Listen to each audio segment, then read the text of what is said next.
3 cold cases from the 80s and 90s solved, but police believe that he could have more victims. We're going to take a close look at the investigation with CP24's crime analyst, Steve Ryan.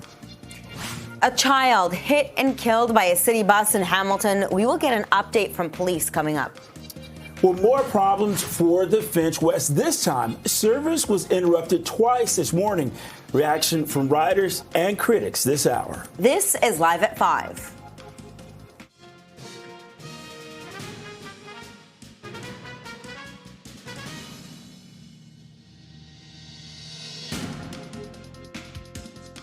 Bakari Savage, welcome to Live at 5. Well, police have identified a serial killer who murdered 3 women in our city in the 80s and 90s. Kenneth Smith was linked to the victims through DNA just last week. Police say they zeroed in on him when they came across DNA from a close relative. He died in Windsor in 2019 at the age of 72. The first victim linked to Smith is Christine Prince. She was from Wells and working as a nanny in Toronto. She was last seen alive on a streetcar June 21st, 1982, after a night out with friends. Her body was found the next day in the Rouge River. Claire Sampson was last seen on Jarvis Street on September the 1st, 1983, getting into a beige car with a balding older man. She was found fatally shot north of Barrie the next day.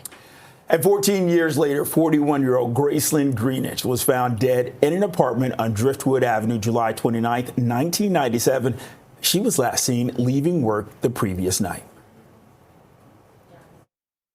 We're going to continue this investigation, and we want to take calls from anybody that knows him and knows his whereabouts during those times.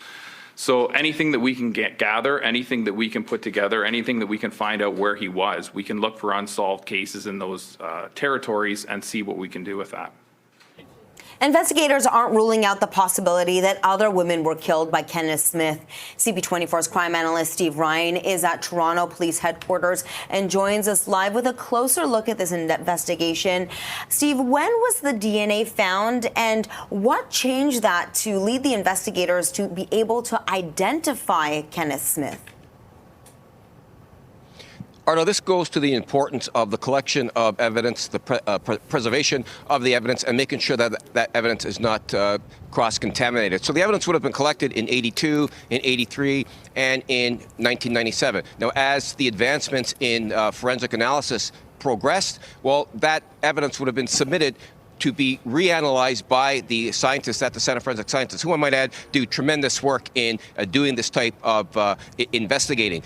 So the advancements got to the point where in 2017, not only were the scientists able to separate the victim's DNA from all 3 cases, the victim's DNA from the suspect's DNA, they were also able to determine that the same person was responsible for that DNA at all 3 crime scenes. So they now knew, the police knew by 2017 that one person was responsible for all 3 homicides. They just did not have a name, and it was through genetic genealogy. The Toronto Police worked with a company down in the States, a forensic lab down in the States, and it was through that process that they were able to identify who this guy was. But it goes back to preserving evidence, submitting the evidence, and then resubmitting the evidence, and then having the tremendous work being done by the scientists at the CFS through the advancements, and that's how this progressed over a period of time.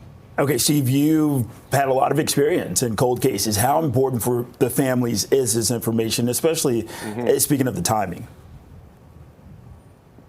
Bakari, I got to tell you, I reviewed 2 of those cases when I was in charge of the cold case office back in 2012, 2013. And when I saw the picture of those 2 women from the city here, my heart stopped.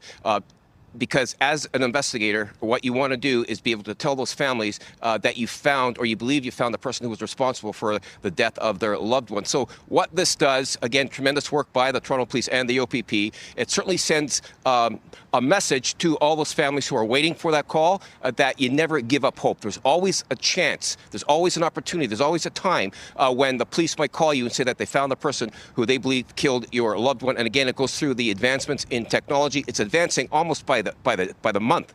And the scientists at the CFS, they do such great work. as long as there's evidence, which the police always sees, and that can be resubmitted, there's always a chance that a person's going to be identified as the person responsible. So this shows not only the tenacity of the police and the scientists, but it also shows that there is hope, and never give up hoping, because that day might come when that person who killed your loved one will be identified by the investigators. Bringing this analysis to us, we appreciate. We'll check back in with you in the next half hour once more. Well, a child has died after being hit by a transit bus. This happened in Hamilton. Chopper 24 was over the scene at Emerald Street and Wilson Street, east of Victoria Avenue. Police say the 7-year-old child was struck by the bus shortly after 1 o'clock this afternoon. They were taken to hospital, but later died. The Hamilton Police Collision Reconstruction Unit is investigating. Well, in a statement, Hamilton Mayor Andrea Horvath says, quote, "My heart goes out to the family and loved ones affected by this heartbreaking tragedy. The loss of a child is unimaginable, and all of Hamilton is grieving with them. I want to thank the first responders and investigators working at the scene." And for the latest on this investigation, we are joined live by Constable Trevor McKenna from Hamilton Police Services. Thank you so much, Constable, for joining us. What more can you tell us about what happened? Thanks for having me. All-around tragic incident. Today at 1:12 p.m., the Hamilton Police responded to the area of Wilson Street and Emerald for a report of an HSR bus, or a Hamilton Street Railway bus, colliding with a pedestrian. The pedestrian was a 7-year-old child. They were transported to hospital and sadly succumbed to their injuries. And along with that, what can you tell us about the road closures in the area for the investigation? Our collision reconstruction unit's on scene right now, and they will be for the next several hours. Wilson Street from Tisdale to East Avenue in Hamilton will be shut down during that time to conduct a thorough investigation. Obviously, this is incredibly tragic. Have you heard from the family? Yes, it's never a good time, especially during the holidays. The family was on scene, and we're with the child during the final moments. And we do know that it is early in the investigation. Do you have any idea, or is there anything that you can share with us about what possibly led to this? It was broad daylight. Right now, the driver of the bus remained on scene, fully cooperative. There were several people on the bus as well that are providing statements to police. We're still appealing for witnesses in the area or anybody with CCTV footage or dash cam. Please reach out to the Hamilton Police and let us know what you know. What are some of the factors that police are considering when coming to a conclusion? Yeah, so it's a quite detailed investigation. We look at things like weather, road conditions, pedestrian traffic, daylight hours, an assortment of things, just to come to a final conclusion and say this was the exact cause. And Constable McKenna, what do you want to leave us with as we wrap up this interview? Again, it's never a good time for something like this to happen, but so close to the holidays, it's heartbreaking. Our hearts are certainly with not only the child's family, but also the driver of the HSR bus as well. Constable Trevor McKenna, thank you so much for joining us and for giving us more details on what happened here. Constable Trevor McKenna is with Hamilton Police Services. A woman in her 70s has died after she was hit by a vehicle. This happened in Scarborough. Surveillance footage shows the moments before the woman was struck, but not the moment of impact. It happened shortly before 8:30 at Homestead Road and Coronation Drive near Morningside and Lawrence. Police say the woman was rushed to hospital with critical injuries and later died. The driver of the vehicle remained on scene and is cooperating with the investigation. The pedestrian, a woman in her 70s, was taken to the hospital with life-threatening injuries. Sadly, despite life-saving measures, she succumbed to her injuries and was pronounced deceased at the hospital. Definitely not something you expect, especially because we used to have this speed cameras actually right before the school that's here, and it would pick up constantly. But in terms of speeding, I don't think there was really much that was going on here. Maybe in like the middle of the night, in the daytime, people are going to work. But yeah, very unfortunate to see. And this is footage from the scene. This is from Chopper 24. There's no word yet on any possible charges, and police are looking to speak with any witnesses. A statement from the city about the collision refers to Premier Doug Ford's decision to ban speed cameras. It says the site of the collision was approximately 280 meters from a previously stationed mobile automated speed enforcement camera, which was removed following provincial legislation that came into effect in November of 2025. And police say that they cannot confirm yet if speed is a factor. It's still being investigated. A stabbing in Mississauga has left one person in hospital. Peel police and paramedics, they responded to a townhouse on Greensboro Drive near Winston Churchill and Britannia right around 2:30. There's no word on the victim's condition or the circumstances around the stabbing. And one person has serious injuries after a house fire in Ajax. Firefighters were called to the home. This is on Angier Crescent near Harwood Avenue and Bailey Street. It was around 6:15 this morning. Durham police say that a male was rushed to hospital with serious injuries. The police say because the home is unsafe to enter, firefighters, they've been unable to determine if anyone else was inside. Let's check on the commute now with CP24's traffic specialist, Adjoa Nsieh-Abois. Adjoa, maybe a little bit better than what we experienced yesterday. In terms of the weather, it's so much better. In terms of the drive, it's a lot slower. And in the mix, Arda, we have quite a few problems. So if you're starting on the westbound 401, we'll start with the first one you run across. So westbound 401 on the approach to Bayview in the Express, have this transport truck. It was overheated. That's why it's there and it's off to the side. But fire and emergency crews are still on scene blocking that right lane and shoulder. Then further west, the delays can continue off and on in sections. If you're heading as far out as into Milton, westbound on the 401, just west of James Snow Parkway, two right lanes blocked with a collision. It was involving a rollover. One vehicle that you can't really see because the sign's blocking. It was on its side. It looks like it's upright right now. And problems still happening. Southbound 427, just at the 409, actually south of the 409, center lane blocked following an ongoing crash and into Burlington.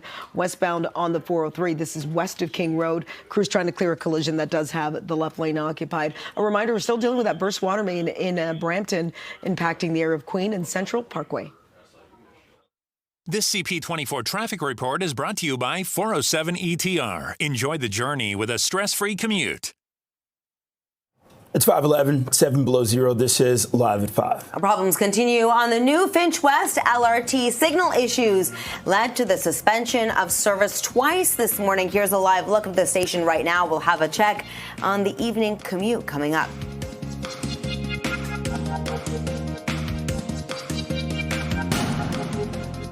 Welcome back. We're keeping an eye on the evening commute on the Finch West LRT after the new line was shut down twice this morning. Let's go live to CP24. It's Beatrice Vaisman at Finch West Station. Beatrice. Bakari, Arda, no problems so far this evening, thankfully, for the commute home. Certainly that's not what happened this morning when commuters were trying to get to work and school. First at 6 a.m., signal problems. The system went down for about half an hour. It was restored, but the real problem came around 7:30. So just an hour and a half later, signal problems, switch problems, I should say. And that actually startled the line altogether from Finch West all the way to Humber College. The commute was gnarled for people. They couldn't use it. It simply shut down, and so commuters instead were forced to get on shuttle buses. 40 shuttle buses were implemented to get them where they needed to go. Certainly it was frustrating for people. I spoke to one commuter. You'll hear him say, yeah, it sucked. It's not what you want when it's cold and you're sleepy and you're trying to get to where you got to go. But a lot of the commuters that I've been talking to are quite understanding that here we are the first 5 days and they're still working out the hiccups in this transit line. Now, they hope that these hiccups can all be worked out so they can have a reliable way to get from point A to point B moving forward. So here's a bit of reaction from a pair of commuters. At first, I was excited for it coming in from Brampton to come here to go to downtown. But after trying it out last week, it was very, very slow. And I was expecting for it to be a bit quicker, but it was easier just to take the alternative routes, the original routes, I mean. Is it disappointing as a commuter? It was really disappointing, yes. I was there this morning. Yeah. We like stopped somewhere midway, so we were waiting for the shuttle buses. So yeah, it took a while, and yeah, it's pretty cold. Yeah, so I guess it's just kind of sucks, but it's the first week, so it's understandable. What was your reaction, I guess, when you were on the train, and then all of a sudden they said you got to get off and get on the shuttle bus? Yeah, it was a little, I don't know, annoying, but since it's early in the morning. But I get it, it's still trial run, so it's fine. Thanks for your time. So a lot of patience from these commuters for sure. Others not so patient, saying, hey, you should have had this figured out before the big debut of this line on Sunday. So today's problems were switch problems.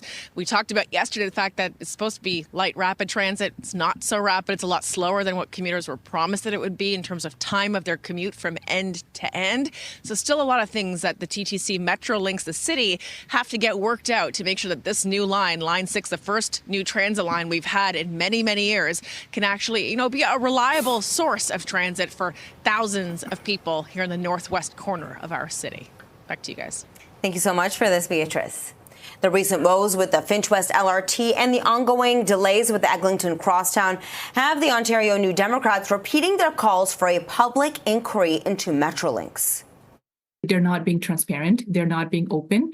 And this government, the Ford government, has given total impunity when it comes to Metrolinx and its operations. The large number of vice presidents, the executives who make so much money, they're making a fortune while we're not getting the result. And if we have a public agency like that, then we're in trouble. And it's been happening for more than a decade now. It's 5:17, -7, feeling more like -16. This is Live at 5. The Ford government is planning to break until March the 23rd. More on this coming up next. MPPs are set to take a more than 3-month break when the House rises from the fall session. This is after returning to the legislature for less than 2 months. Government House Leader Steve Clark says MPPs won't return to Queen's Park until March the 23rd. It says the government only returned to the legislature on October the 20th after a 19-week break over the summer. Members of the provincial parliament typically resume sitting at Queen's Park after the holidays in mid-February following Family Day. Government House Leader Steve Clark says MPPs need the time to hear from their constituents, but the move is facing significant backlash from opposition parties. The most important people are the people back in our ridings. And we're going to take time. We've had a busy schedule. This has been a very, very productive session for the government. We passed 12 government bills, 6 private members' bills, 7 private members' motions, 15 private bills, 55 committee hearings. But now it's time we have to implement. We're getting ready for a budget next year. We need to consult our communities. This government, they don't want to work. The Premier doesn't want to do his job. He doesn't want to sit in his seat. He doesn't want to answer the questions that I've been asking him that the people of Ontario are demanding answers to. He doesn't want to be held to account. And so it doesn't surprise me at all, unfortunately, that they don't want to be here. We've seen them sit for only 51 days, I think, this fall. And I think, unfortunately, that's meant that legislation has been rammed through. We aren't getting the answers that we need. The thought that we may not be coming back until mid or late March is simply outrageous. The Premier barely showed up to question period, barely answered any questions, rushed through bills without following due process, is leaving tons of unfinished work behind, and he's walking away from multiple crises across our province: healthcare, housing, affordability. And the only thing that he's really had to say on the matter of showing up to work is to tell Ontario public servants to show up to work while he walks away for an extended vacation. People in our ridings elect us to come here and pass legislation to make their lives easier and more affordable. And this government is failing to do that. They're failing to do it on housing. They're failing to do it on health care. And they don't want to be held accountable for it. And they don't want to listen to people because they know that their housing record is a failure. They know the healthcare system is collapsing. They know our education system, classrooms are overcrowded. And they know the climate crisis is bearing down on us. And this government doesn't want to answer the tough questions about that. Premier Ford did not take part in today's question period, but did show up to wish fellow MPPs a Merry Christmas.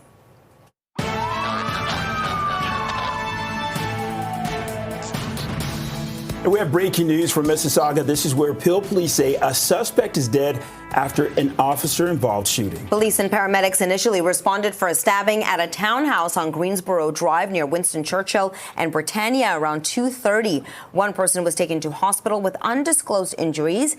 Peel police now say there was also an officer-involved shooting in relation to this call, and the suspect is dead. The province's police watchdog has been notified. Keep it here on CP24 as we follow this developing story.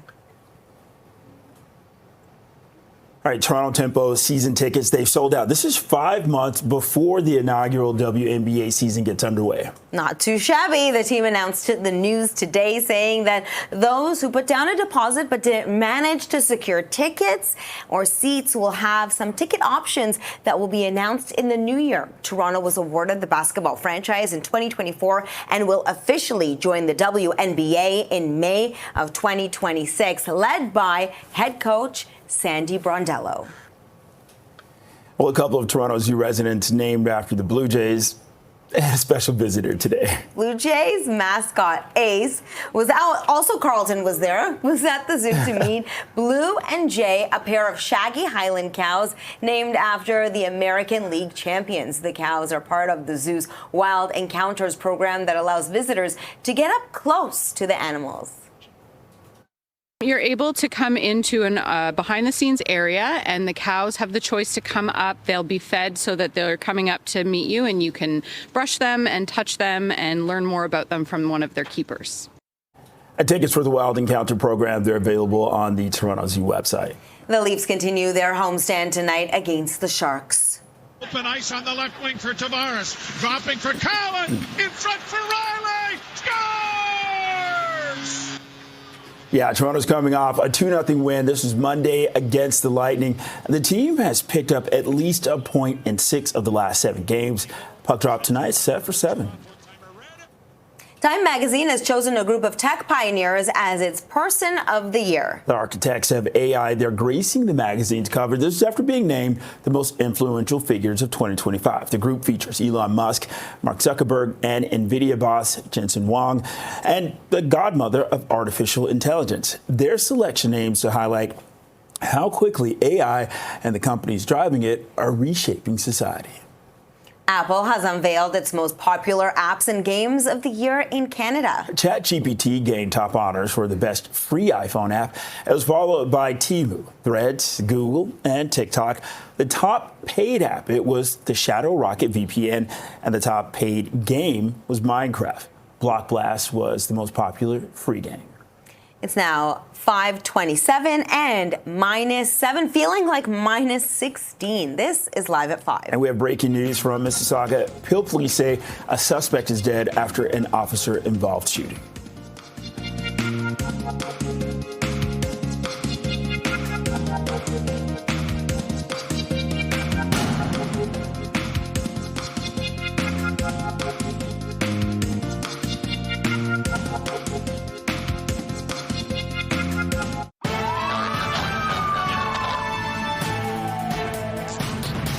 Breaking news from Mississauga, where Peel police say a suspect in a stabbing is dead after an officer-involved shooting. Police and paramedics responded for a stabbing at a townhouse on Greensboro Drive near Winston Churchill and Britannia. It was around 2:30 this afternoon. One person was taken to hospital with undisclosed injuries. Peel police say there was also an officer-involved shooting in relation to this call, and a suspect is dead. The province's police watchdog has been notified. Keep it here on CP24 as we continue to follow this developing story. Police have identified a serial killer who murdered 3 women in our city in the 80s and 90s. Kenneth Smith was linked to the victims through DNA just last week. And police say that they zeroed in on him when they came across DNA from a close relative. He died in Windsor in 2019 at the age of 72. The first victim linked to Smith is Christine Prince. She was from Wales and was working as a nanny in Toronto. She was last seen alive on a streetcar on June the 21st, 1982, after a night out with friends. Her body was found the next day in the Rouge River. Claire Sampson was last seen on Jarvis Street September 1st, 1983, getting into a beige car with a balding older man. She was found fatally shot north of Barrie the next day. And 14 years later, 41-year-old Gracelyn Greenidge was found dead in an apartment on Driftwood Avenue on July the 29th, 1997. She was last seen leaving work the previous night. These cases would have never been solved without this technology, especially in this case. I mean, we've talked a number of times, and when you're looking for an unknown profile and we have no matches on our national DNA data bank, you're basically looking for a needle in a haystack. When you can upload this and use different technology to identify close relatives and then go back to traditional policing means to prove the fact that the person that we gained the DNA from is the actual offender, it makes all the cases that have previously been unsolvable. Investigators are not ruling out the possibility that other women were killed by Kenneth Smith. CP24's crime analyst Steve Ryan is at Toronto Police Headquarters, joining us live with a closer look. Steve, let's talk about that, the possibility that there could be more victims. Well, by definition, the guy fits what a serial killer is, and that is 2 or more homicides that are at different occurrences. So he's accused now, or police believe he was responsible for a homicide in 82, 83, and 97. So you've got that gap between 83 and 97 that needs to be accounted for. He died in 2019, so you've also got that gap between 1997 and 2019. It's not unreasonable for the police to suspect that there may be other victims out there, given the fact that he is a serial killer. And why do they stop most often? They typically stop if they die or if they are incarcerated. So these are this is just the police being thorough as they go through their investigation and making sure that there are no other unknown cases out there anywhere in the world. Let's say this guy's traveled across the world. They can contact police services around the world and see if they've got outstanding cases between those dates that I just talked about, and then they can fill in the gaps at that point in time. But it's just the police doing their due diligence, and I think it's not unreasonable to suspect that there might be other victims out there. Steve, let's talk about how rare this is to happen, cold cases getting solved. You were part of the cold case unit from 2012 to 2013. What did you experience then, and do you foresee more cases being solved as DNA and forensics becomes more advanced? Well, I could tell you that through the advancements of DNA, there was a good DNA technology back when I was in the cold case unit, but it certainly wasn't what it's at today with regards to genetic genealogy. And hats off to the officer in charge of the Toronto Police cold case, Detective Sergeant Smith. He has done some great work with his team, as well as the scientists at the Center of Forensic Sciences. So DNA advancements are progressing almost by the week, and I think there are roughly 60 cases solved across the province now with regards to genetic genealogy. That's only going to get better, and the scientists are doing God's work, if you will. They don't get the recognition that they deserve, and it's through the advancements, it's through great detective work that we're going to see more and more cases solved. So I'm not surprised by this, and I would expect to see more cases solved in the near future as a result of the same technology and even better technology that we're probably not even aware of right now. So along with that, Steve, I mean, you know, some of these cases, they go back to the 80s, so we're talking about decades. Let's talk about sort of the challenge when getting any witnesses or, you know, people who may have had any experience with Kenneth Smith to come forward or, you know, recall things properly. Yeah, that's a great point, Bakari. And of course, witnesses' memories are always freshest at the time that an occurrence happens or shortly thereafter. So the longer time passes, witnesses' recollections may diminish, but you've got DNA evidence, and that is just the most powerful piece of evidence on this planet right now. So with regards to how difficult these cases are, as long as there are advancements in DNA, and we're seeing those, and it goes back to, as we spoke in the last half hour, the importance of collecting evidence at the time. Evidence is seized at the time, and it's properly stored. It's stored for continuity, and it's stored to make sure that there's no cross-contamination. That evidence can get resubmitted time and time again if, in fact, there are advancements in the technology, and that's what we're seeing today. Don't forget, back in 82 and 83, there was no such thing as DNA, but the evidence was seized, and then it was resubmitted, perhaps in the 90s. It was evaluated, and then again it was submitted up until 2017, it's when they've got the results. So the more technology advances, the greater chances there are that any piece of evidence that is seized at the time could be submitted in the future and give you the results that the police have spoke about today, which is the positive identification of a guy that they believe is responsible for the killing of at least 3 women. Steve, thank you so much for bringing this to us. A child has died after being struck by a transit bus in Hamilton. CTV's John Musselman is live at the scene with the latest. John. Well, a devastating story. This happened around 1 o'clock this afternoon. The information we're getting from Hamilton police and from some neighbors in this area is that a mother and child were on board a transit bus. They got off just at the intersection behind me, and then something went terribly wrong. The child was run over by that transit bus. The bus did pull over just a few meters down the road. The driver's cooperating, but right now police are trying to figure out how this may have happened. We're told there are about 10 to 15 people on board the bus as well. Police are canvassing the area for any security video from any doorbell cameras or any surveillance video to try to piece together how this went down. We do know that there is some construction in the area.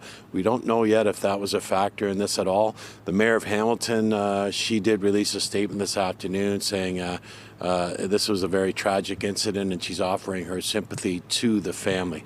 I can tell you right now the intersection remains sealed off at this time. Police have an accident reconstruction scene here on the scene. They deployed a drone to try to get some aerial view before darkness set in, but this investigation continues. Reporting in Hamilton, I'm John Musselman. I'll send it back to you.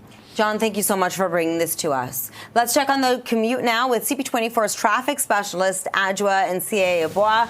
We're almost Friday, so baby Friday today, almost. It is baby Friday, and baby busyness is what we're into. So if you're making your way out, you're going to need a bit of patience to get to where you need to be. Watching problems impact the drive this hour on the 401 out through Milton. So this is the westbound lanes of the 401 past James Snow Parkway. It is the 3 right lanes that are blocked following this collision. It was involving a rollover as well, but the car's upright. They're hooking it up to tow. So a good sign that this situation may clear. Did miss a problem. It's a little bit further back. This is the 401 through Midtown, westbound 401 on the approach to Bayview in the Express. Stalled transport truck. It's off to the side, but we do have that fire crew blocking the right lane because this transport was overheated. Some brand new problems happening on the 409. It's the westbound 409, a ramp that takes you to the 427. Find the right lane of that ramp blocked out following a collision, and it looks like we're dealing with a stall. This is on the Toronto-bound lanes of the QEW on the exit ramp to Walker's line, and it is the right lane that is occupied. Just a friendly reminder, in Brampton, very busy around the area of Queen and Central Parkway. It's pretty much off limits because of a burst water main. I'll send it back to you both. Okay, thanks, Adj. You're welcome. A woman in her 70s has died after she was hit by a vehicle in Scarborough. This happened shortly before 8:30 this morning at Homestead Road and Coronation Drive near Morningside and Lawrence. Police say the woman was rushed to hospital with critical injuries, where she was later pronounced dead. Police say the driver is cooperating with investigators as they look into what may have led to the crash. We're taking into account all the factors involved. And again, because you see our traffic services department behind us, they're the ones who will make that determination as towards what any factors that may have been relevant to the accident that occurred. And this is footage of the scene from Chopper 24. There's no word yet on any possible charges, but police are looking to speak with any witnesses. A statement from the city about the collision refers to Premier Doug Ford's decision to ban speed cameras. It says the site of the collision was approximately 280 meters from a previously stationed mobile automated speed enforcement camera, which was removed following provincial legislation that came into effect in November of 2025. And police say that they cannot confirm yet if speed's a factor because it's still being investigated. One person has serious injuries after a house fire in Ajax. Firefighters were called to the home on Angier Crescent. This is near Harwood Avenue and Bailey Street around 6:15 this morning. Durham police say that a male was rushed to hospital with serious injuries. And police say because the home is not safe to enter, firefighters haven't been able to determine if anyone else was inside. The Maple Leafs will be honoring their longtime play-by-play broadcaster as he prepares to retire at the end of the season. And for more of the tribute, let's go live to CP24 CJ Liu at Scotiabank. CJ.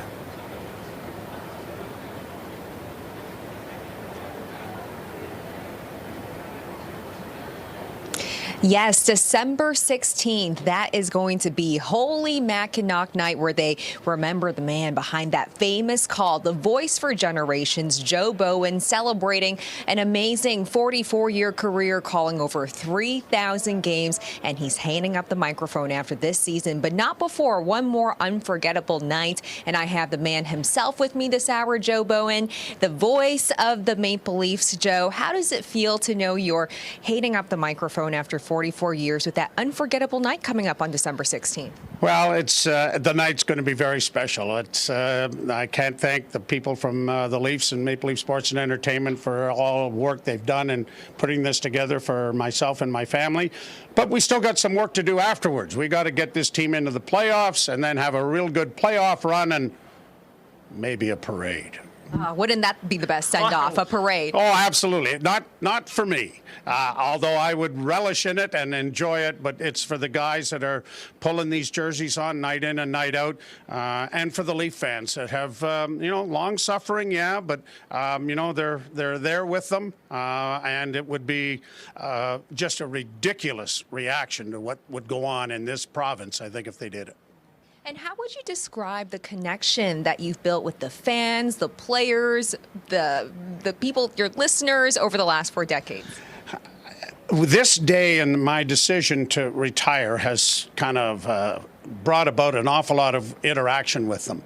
I'm getting letters and messages and texts and things about how people reacted with me in their car or in their living room or in their basement.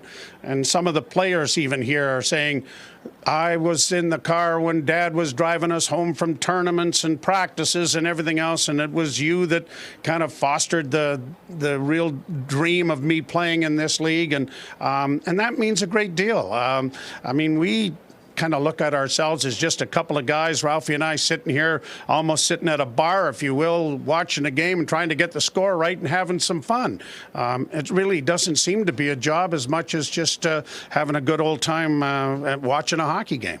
Yeah, and speaking about watching the hockey game, everyone knows your phrase, Holy Mackinac. That's $25. It's copywritten. Yeah, so I'll build that to the company later. Yeah. All right. Well, where did that phrase come from? This expensive phrase. My dad passed away when I was 14, but I would sit on his lap. Both of us were goaltenders, and Johnny Bauer was our favorite. And when Johnny made a great save, my dad would blurt it out. And I never bothered to ask him where he got it from, and wasn't for a number of years until I got into the National Hockey League that for some reason out of the recesses of my mind, I blurted it out, and we managed to maintain it and do it again, and all of a sudden it's become a catchphrase. Something we will never forget. Well, thanks so much, Joe. Congratulations again on a wonderful career. And we look forward to December 16th, the night honoring the man himself, Joe Bowen. Holy Mackinac Night. They'll be taking on the Chicago Blackhawks. That is taking place December 16th, and it's going to be a good one. I'll send it back to you. Sija, thank you so much for bringing that to us. It's now 5:44, -7, feeling like -16. This is Live at 5. Problems continue on the new Finch West LRT. Signal issues led to the suspension of service twice this morning. We're going to have a check on the evening commute coming up.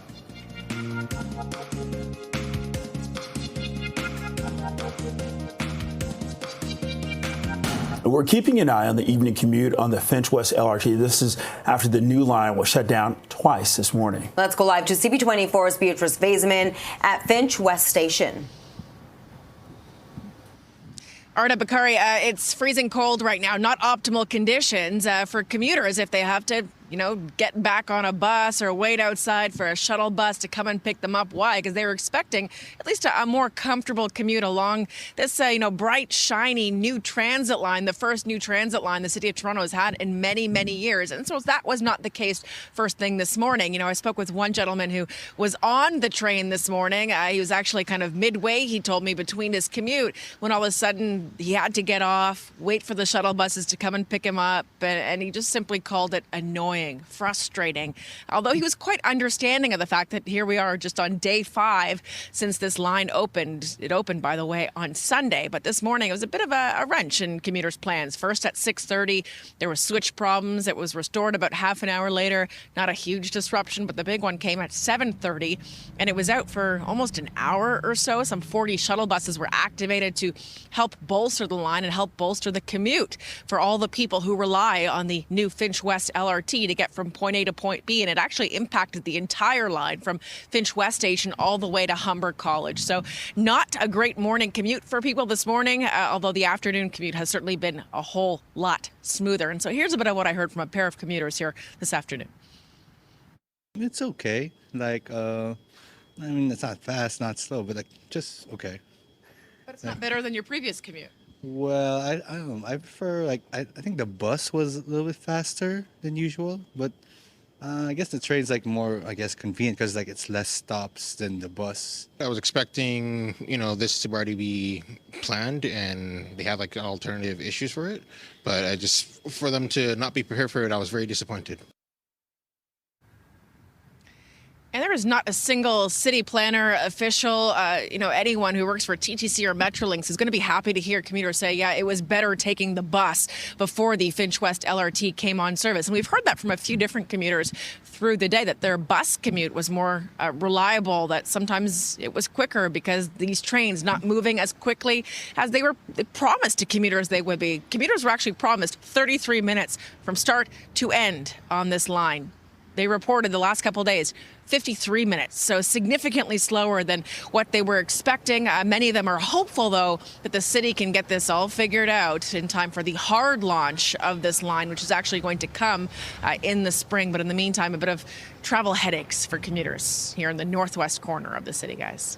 Okay, live from Finch West Station, CP24's Beatrice Faisman.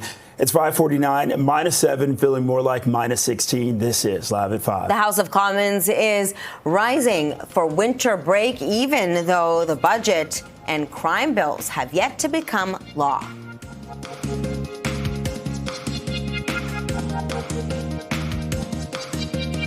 The House of Commons has risen for its winter break, even though the federal Liberals' budget implementation bill, it still is not law. The bill has made it through the second reading and will head to committee for study. Despite its lack of passage, the government House leader claims the 11-week fall sitting still saw work done to protect jobs and reduce the cost of living. He is accusing the Conservatives of trying to obstruct that work and delaying legislation. His Conservative counterpart claims the Liberals are delaying their own agenda by failing to work with other parties on affordability concerns. Conservative leader Pierre Poilievre is accusing Prime Minister Mark Carney of breaking promises to Canadians during the legislative session. It has been a gigantic bait and switch. While Mark Carney copies my words, he doesn't put them into practice. Everything is worse. He promised a deal with Trump. There's still no deal. Foreign American tariffs are double.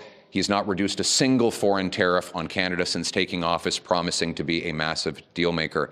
It has been a gigantic counterfeit operation under Mark Carney that has left Canadians paying more, feeling more endangered and more in debt. CTV News political commentator Scott Reid says Canadians can expect more wrangling over the budget and other pieces of legislation in the new year. I think, frankly, we're seeing a return to form for minority parliaments. I mean, we've had minority parliaments in Canada unbroken since 2019. But, back in the day, when you didn't have the Trudeau era pact with the NDP, this is how it works. Sometimes you get legislation through, sometimes you wouldn't. Sometimes you get, your nose rubbed by the hockey glove of the opposition, and you'd have to go back and sort of push and pull, take things out of your bill, put things into the bill. And MPs are scheduled to return to the House January 26th. 5:54 right now and -7. This is Live at 5. When Time Magazine has named its Person of the Year for 2025, we're going to find out why it selected the architects of AI. Welcome back. Researchers say there's been a dramatic rise in the number of people going on medications to treat ADHD in Ontario. A study was published in JAMA Network. Open looked at all prescriptions for stimulant drugs such as Ritalin and Adderall dispensed in the province between 2015 and 2023. Data shows overall annual prescriptions were up by 157% in that 8-year period. Researchers say that the sharp increase could be due to a surge in time spent online, increased public awareness and acceptance of ADHD symptoms, and the recognition of people who were previously undiagnosed. A new poll finds as many struggle with the high cost of living, the number of Canadians donating to charity is now at a 20-year low. That's according to a new study from the Fraser Institute. It finds just 16.8% of Canadian tax filers donated to charity during the 2023 tax year.